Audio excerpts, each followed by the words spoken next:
Cuando nos ponemos lentes de sol, vemos el mundo de manera un poco diferente, ¿no?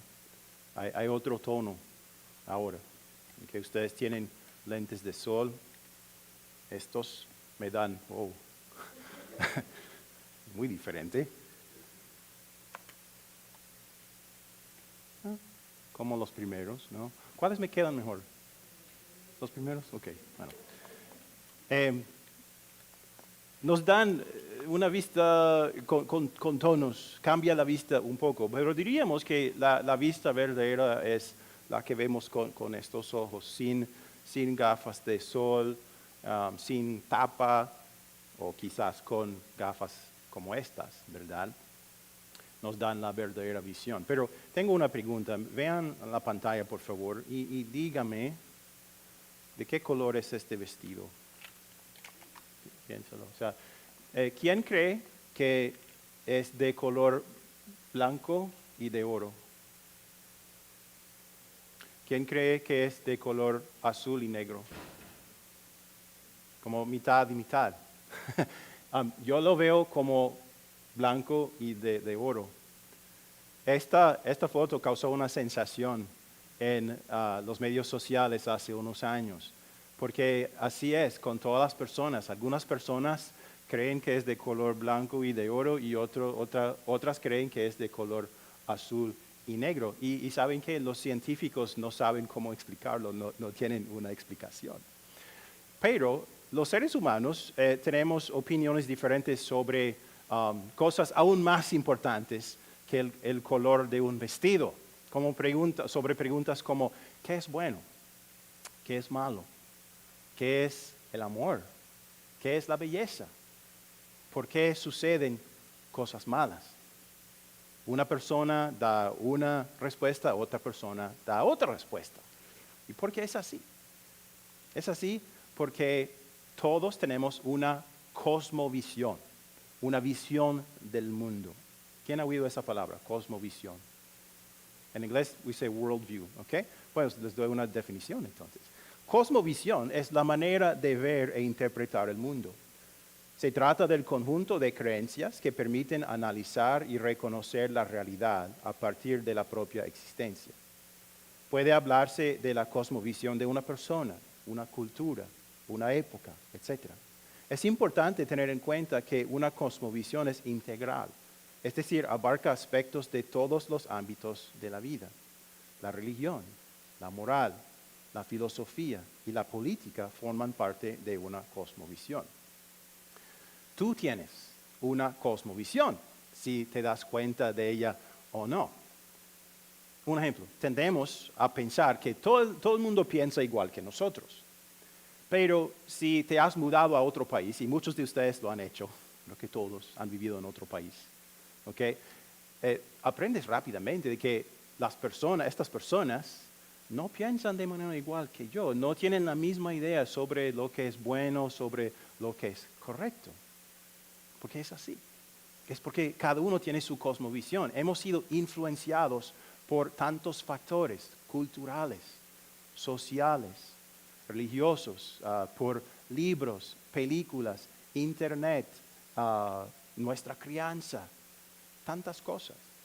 Por eso cada uno tiene una cosmovisión un poco diferente. Y la cosmovisión es algo complicado, es como un iceberg.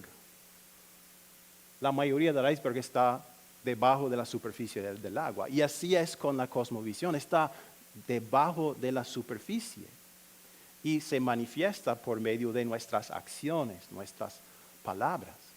Pero lo demás está muy adentro de nosotros. Nuestra cosmovisión básicamente determina cómo vamos a vivir nuestra vida, qué decisiones vamos a tomar, cómo vamos a tratar a la gente. Por ejemplo, si tú fueras a atropellar con tu carro un peatón sin querer, tu cosmovisión, tu visión del mundo probablemente determinará si te quedarás para ayudar a ese peatón o si te irás para evitar las consecuencias. Es como un par de lentes por los que vemos el mundo y cada uno ve el mundo un poco diferente. interpretamos el mundo por medio de la cosmovisión. ¿Significa eso, el hecho de que cada uno tenga diferentes ideas sobre el mundo y lo ve diferente? ¿Significa entonces que toda la verdad es relativa? ¿Significa que no hay una verdad objetiva? ¿O es posible que haya una cosmovisión correcta, una que explique todo lo que vemos, que nos dé una visión real sobre la vida y sobre lo que sucede en la vida? Muchas personas dirían que no. Cada uno tiene su cosmovisión, pero yo creo que sí hay una correcta y se encuentra en la Biblia, porque creo que la Biblia es la palabra de Dios a los seres humanos. Y Él nos dice cuál es la verdadera visión del mundo, para que veamos por sus lentes y no solamente por los nuestros. Pero quizás ninguno de nosotros ha considerado nuestra cosmovisión, ¿verdad? Quizás antes de hoy no pensaste en eso.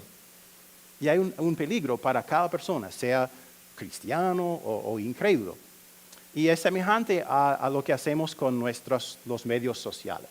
Por ejemplo, cuando ajustas, por ejemplo, las preferencias de tus plataformas de medios sociales, como Facebook o Instagram o Twitter, lo que sea, ¿sabes lo que pasa? Hay un algoritmo dentro de la programación que actúa como un filtro. Entonces, no te manda las cosas que no quieres ver, las cosas que podrían ser cosas ciertas, ¿verdad?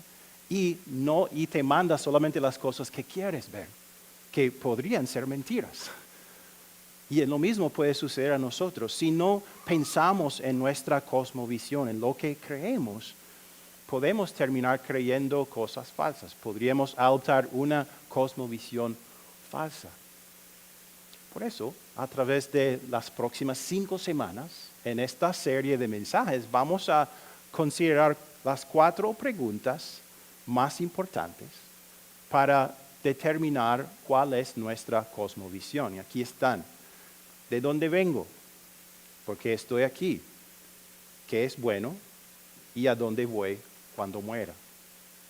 Es una serie, espero que vuelvan para los próximos domingos también, pero son preguntas importantes que nos ayudarán a saber cuál es nuestra cosmovisión. Y vamos a dejar que Dios, por medio de la Biblia, nos diga cuál es su cosmovisión, para que veamos el mundo por sus lentes, para que interpretemos los eventos de nuestras vidas y lo que sucede en este mundo por sus lentes.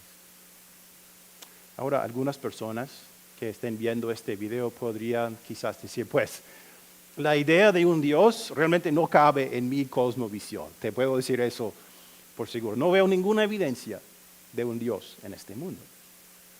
Pero si es así, te hago la pregunta, ¿estás seguro que no hay evidencia para Dios?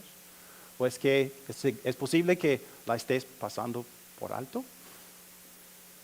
No sé si han escuchado de este programa SETI. ¿Alguien? ¿Sí? SETI es la búsqueda de inteligencia extraterrestre. Un grupo de científicos que monitorean las ondas de radio que llegan a la Tierra del espacio. Porque hay cosas en el espacio que producen ondas de radio. Los seres humanos producimos ondas de radio. Si usted sintoniza una estación de radio, es una frecuencia, es una onda de radio y te transmite un mensaje. ¿Qué buscan? Buscan un mensaje de otra civilización extraterrestre, inteligente, fuera de este mundo. ¿Y cómo dicen ellos que van a poder distinguir entre una onda aleatoria y una onda inteligente, de una civilización inteligente? Dicen que una señal de radio de una civilización inteligente tendrá orden. Se podrá ver patrones en ese mensaje. No va a ser al azar, aleatorio, sino pueden descartar las ondas aleatorias. Porque sabe que la inteligencia es la única cosa posible, es la única cosa que puede producir el orden. Tiene sentido, ¿no? Tiene mucho sentido. Pero ¿sabes qué no tiene sentido? Esos mismos científicos, quizás todos ellos o la mayoría de ellos, al ver todo el orden en el universo, la complejidad del universo, no ven detrás de esa orden un diseñador inteligencia. ¿Lo atribuyen a qué? Lo atribuyen a procesos aleatorios, cosas que sucedieron al azar, un proceso ciego que nadie controló, ningún diseñador. Dime si ese tiene sentido. No tiene sentido. Y hasta los científicos han descubierto que, por ejemplo, este universo está básicamente afinado minuciosamente para que la vida pueda existir. Es como si alguien tuviera un panel de control con muchos botones y que esa persona hubiera ajustado cada control exactamente, precisamente para que la vida pudiera existir. Los físicos te darían que una diferencia minuciosa, un cambio minucioso en uno de esos factores elimina la posibilidad de la vida en este universo. Pero aún así, ¿ellos qué hacen? ¿Atribuyen eso? A nada, a un proceso ciego. Es una contradicción que no quieren admitir. Entonces, si tienes dudas acerca de la existencia de Dios, pues piensa en eso. Un momento, es solo una cosa. Pero en el libro de Génesis, la Biblia presenta un retrato muy diferente, un retrato de un ser inteligente y todopoderoso que crea un universo ordenado, el mismo universo que vemos hoy en día. Y eso no significa que los cristianos somos anticiencia. La ciencia es buena. Descubre muchas cosas sobre nuestros cuerpos, sobre el mundo. Podemos estar alegres porque los científicos descubrieron unas vacunas que pueden prevenir el COVID-19. Eso es algo bueno.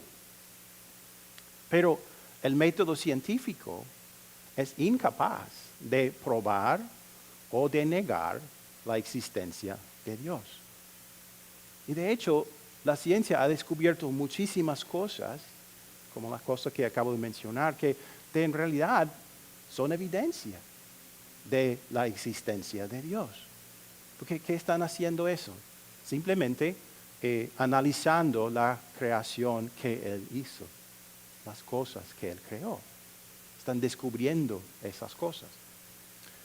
Pues en el servicio, en la primera parte del servicio, leí Génesis capítulo 1, todos los 31 versículos, que viene del libro de Génesis, que viene del pueblo judío.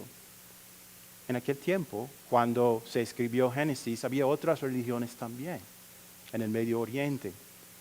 Y esas religiones tenían sus propias historias sobre la creación del mundo, pero muy distintas. Por ejemplo, un tema común en esas historias es que el mundo fue creado mediante una guerra entre todos los dioses que existían. Entonces los dioses victoriosos tomaron los cadáveres de los dioses derrotados, los descuartizaron y de esos cadáveres crearon el universo. Génesis es distinto entre todos esos relatos de creación, porque nos presenta un Dios, un solo Dios soberano, que crea el universo no por medio de la violencia o la muerte, sino por su poder, su sabiduría y su amor. Y crea este universo y este mundo, especialmente la tierra, para crear oportunidades para mostrar amor a las criaturas que Él creó. Completamente distinto. Ya leímos el capítulo 1 de Génesis y vimos al final de ese capítulo un mundo perfecto, tal como su creador. ¿El mundo que ves ahora es perfecto? No, algo cambió. Por eso el capítulo 2 empieza a decirnos por qué cambió y cómo cambió. Leemos en el versículo 4. Esta es la historia de la creación de los cielos y la tierra.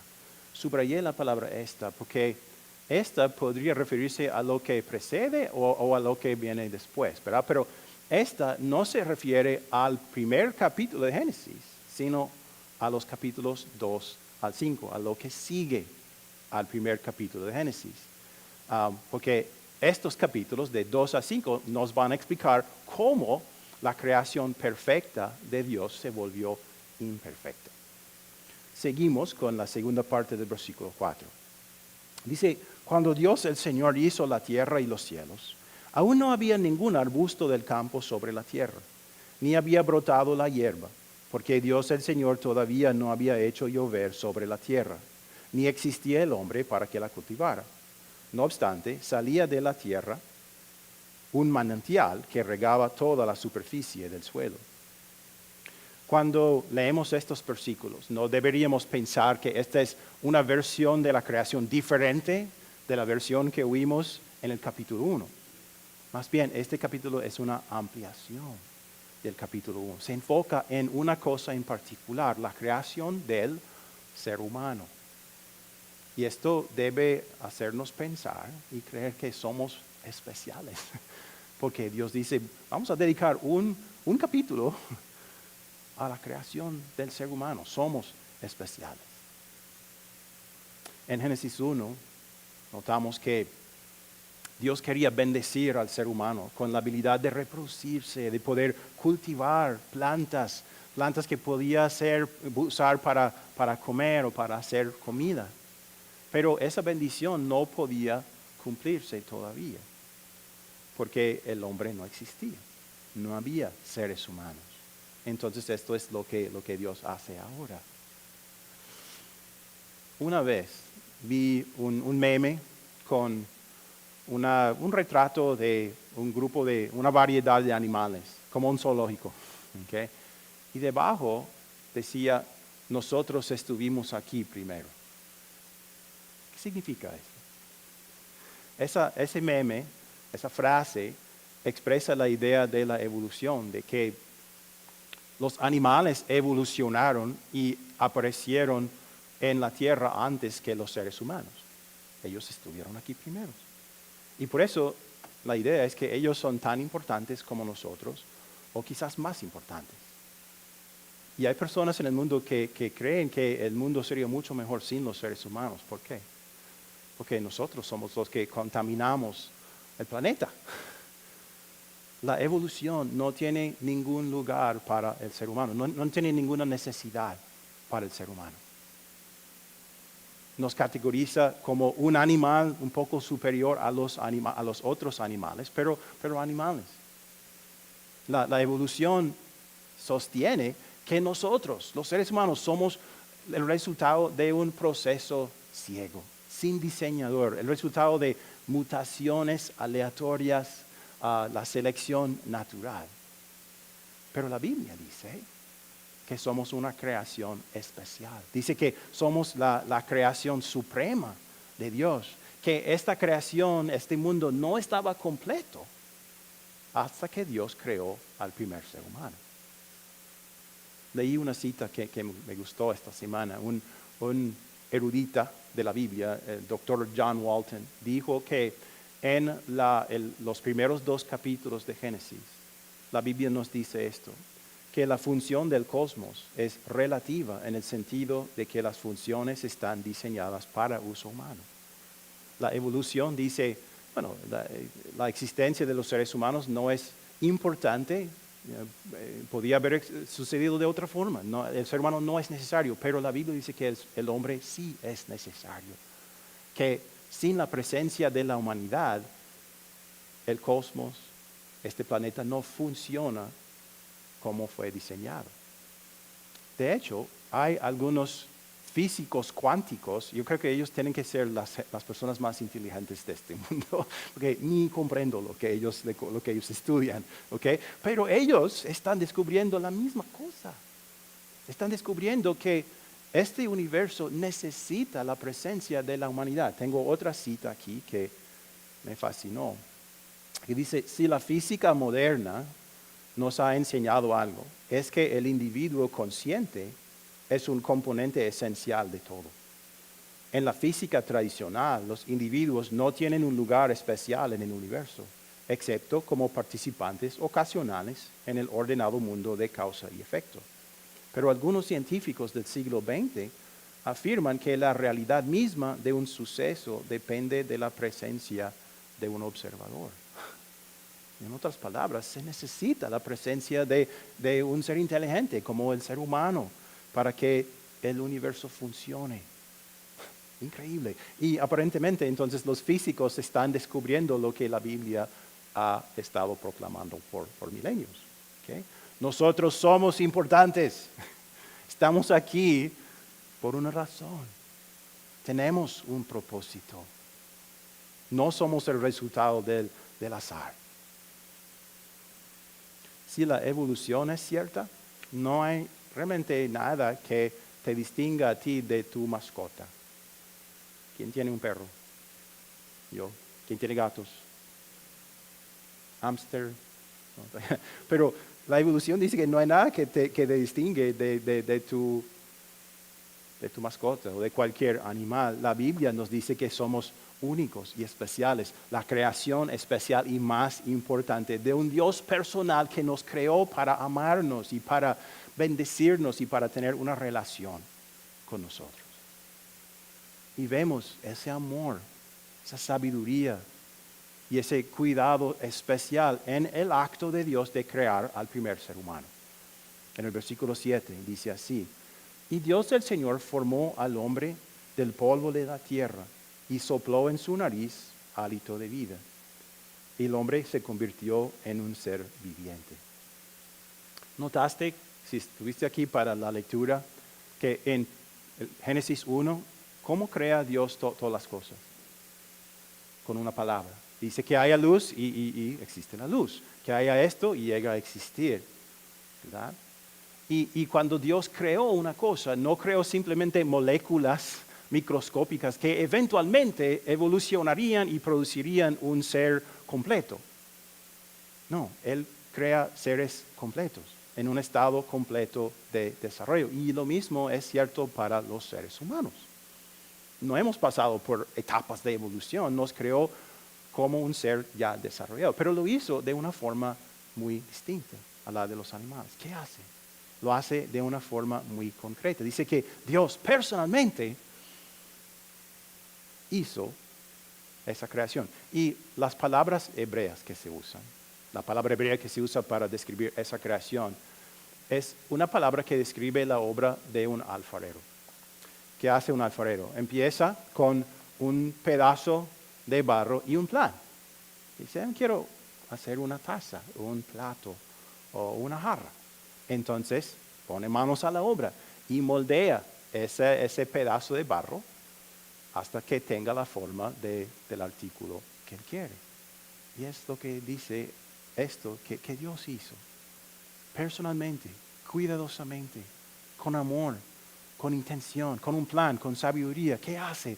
Él moldea el ser humano del barro.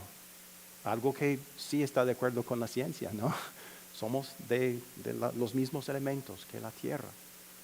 ¿No? Lo hace, ¿y qué hace? Entonces, personalmente, sopla en su nariz hálito de vida. Algo que no hizo para ninguno de los animales. Le dio al ser humano un alma que mora en el cuerpo, un alma que nos da intelecto y voluntad. Podemos construir carros y edificios. Nuestros perros muerden palos y cavan. No pueden construir esas cosas, porque tenemos un alma, tenemos intelecto y voluntad. Esa alma le dio al ser humano la habilidad de tener una relación personal con su Creador. Un alma que vive para siempre. Hizo esto y al primer ser humano, y eso significa que Adán fue una creación especial, pero cada ser humano que vino después de él, también. Tú y yo somos descendientes de Adán y somos tan especiales como él. Otra cosa notable en una diferencia entre el capítulo 1 y el capítulo 2 es la diferencia en el nombre de Dios. En el capítulo 1, el Creador se llama Dios, pero en el capítulo 2 se llama el Señor Dios. ¿Por qué es así? La palabra hebrea para Dios es Elohim. Esa palabra enfatiza el poder y la majestad de Dios. La palabra hebrea para Señor es Yahvé. Yahvé es el nombre personal del Dios de la Biblia, que significa yo soy. Ese nombre, Yahvé, enfatiza el hecho de que Dios es independiente de su creación, autosuficiente. Él no necesita a nadie. Él siempre ha existido, siempre existirá. Significa yo soy.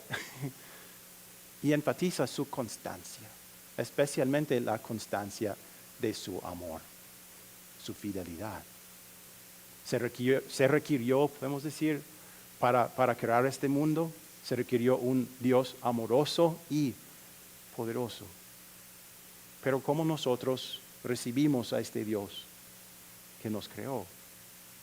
A veces tenemos la actitud de que este cuerpo es mío y haré con él lo que yo quiero, porque es mío, me pertenece a mí.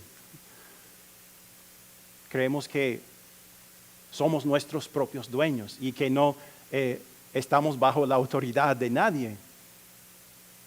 Pero esa actitud que hace nos aleja de nuestro Creador. Si fuimos creados por otra cosa, claro que estamos bajo su autoridad, claro que no somos nuestros propios dueños. Pero lamentablemente queremos ser independientes de Él.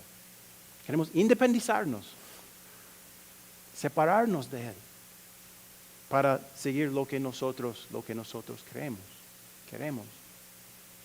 O otra cosa que hacemos es que nos miramos a nosotros mismos con desdeño y no nos gusta lo que vemos.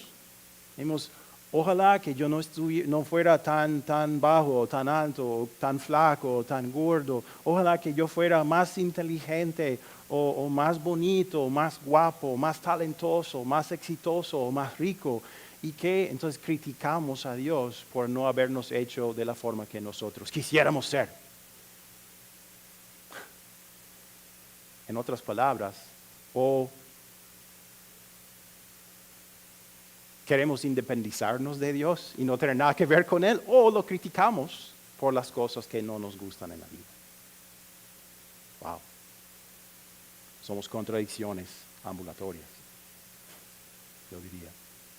Pero gracias a Dios, nuestro Creador es Yahvé Elohim, el Señor Dios. ¿Quién nos hizo? ¿De dónde venimos? De Él. Él nos creó. Y Él, nuestro Creador, nos recuerda que Él es Elohim. Él nos creó con su poder, con su sabiduría. ¿Para qué? Para que hagamos su voluntad. Para que demos gracias a Él mediante nuestras obras por todas las buenas cosas que ha hecho por nosotros. Nos recuerda que pertenecemos a Él porque Él nos creó. Pero también nos recuerda que somos una creación maravillosa. No tenemos que menospreciarnos a nosotros mismos. No nos dice que no adquirimos nuestro valor de la opinión de otras personas.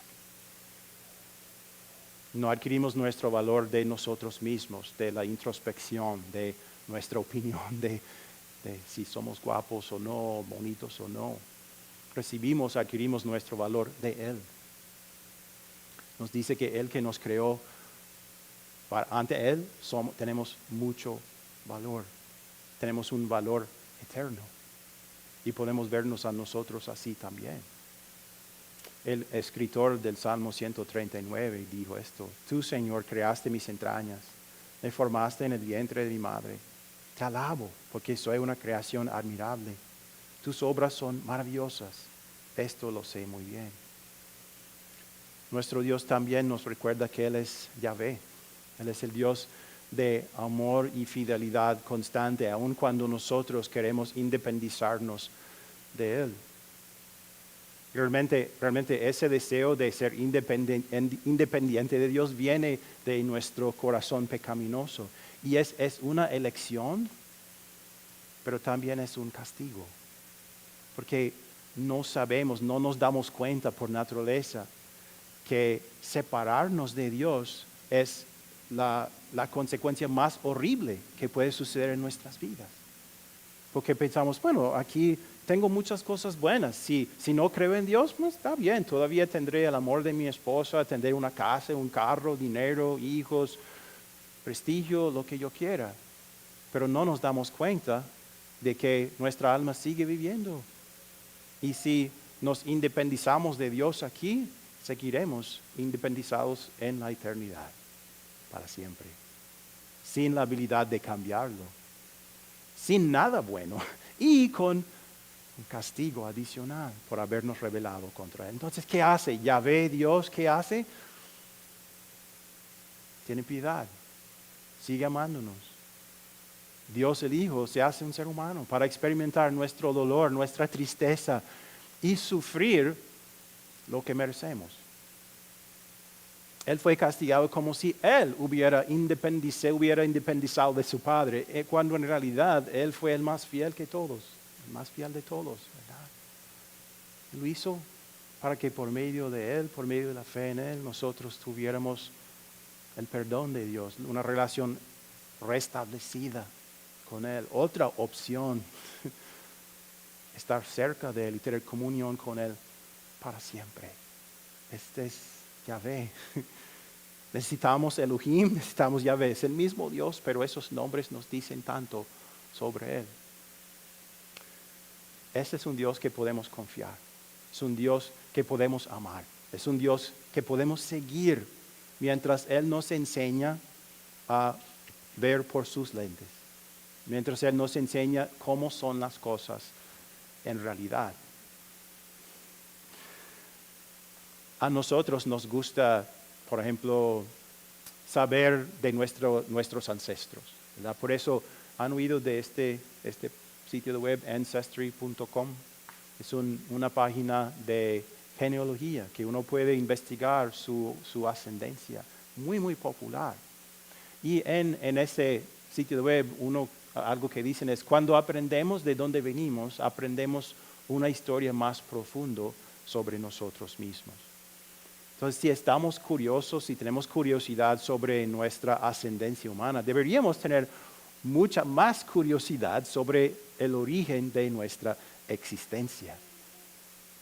Pero creer una cosmovisión o adoptar una cosmovisión que está basada en mentiras, no en la realidad, ¿a qué nos va a llevar? A ser personas vacías y completamente perdidas por toda la eternidad. Saber de dónde vienes realmente tiene poder para cambiar todo. Saber que vienes de un Dios amoroso y personal tiene poder para cambiar tu cosmovisión. Para terminar, puedo decir que cuando tú creas que fuiste creado por un Dios personal que te ama, tanto como a cualquier persona en este mundo, estás listo para el resto de la historia. Y será una historia satisfactoria, una historia reconfortante para ti. Te dará una cosmovisión que corresponde a la realidad y te ayudará a interpretar correctamente y comprender el mundo en que vives. Y eso sí te dará mucha satisfacción, quitará mucho estrés de tu vida. Y no será como un par de lentes de sol que cambian un poco como ves. Será como un par nuevo de ojos que Dios, nuestro Creador, Yahvé Elohim, que Él nos dé esos lentes correctos, una cosmovisión correcta, que primero reconoce que de dónde venimos es de Él. Y Él nos ayudará con las otras preguntas también.